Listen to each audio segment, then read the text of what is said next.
Let's talk about why I hug all of my clients for an abnormally long time at the end of their sessions. Of course, I always ask for permission and consent, okay? However, the heart chakra is the meeting place of your lower three chakras, which have to do with the physical world, and your upper three chakras that have to do with the more subtle celestial world. And we are all a torus field. And so again, energy comes in the crown, in the root. I talk about this in a few videos back, and it's like, if your root chakra is off 10 times out of 10, there's other blockages, which is why I start there. I explain a little bit more about this, but your energy comes in the top, out the bottom, and in the bottom, out the top. So there's this motion happening, okay? That convergence is at the heart center.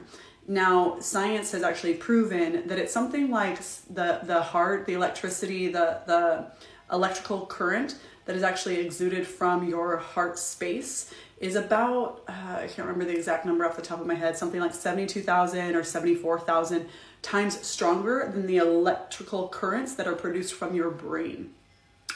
Really fucking powerful. This is probably why there's always these things about lead with your heart. It's because it's powerful. Okay, so knowing this, one great way, what do you think moms do when their babies are crying? What do? They hold them up here. What you're doing is regulating your nervous system. So when somebody comes into me for a healing session, we're not only balancing their energetic bodies, we're getting into their other 5 bodies, we're working with herbs, we're working with their beliefs, we're working with all sorts of different things. But at the end of it, I always hug everybody for longer. I try to do anywhere between 10 and 20 seconds, depending on our comfortability. You can always tell when I always feel when people are resistant and they're fuck, hugs are weird. But the hug is to help regulate their nervous system and help to hold and maintain that balance at that place of convergence. So I am always a long, awkward hugger, and I think touch is really important. I think we are devoid of touch. As humans, we actually need that. One of the most severe forms of punishment is actually isolation. And we live in a world where we talk and watch everything on screens. We don't interact in person nearly as often as we used to.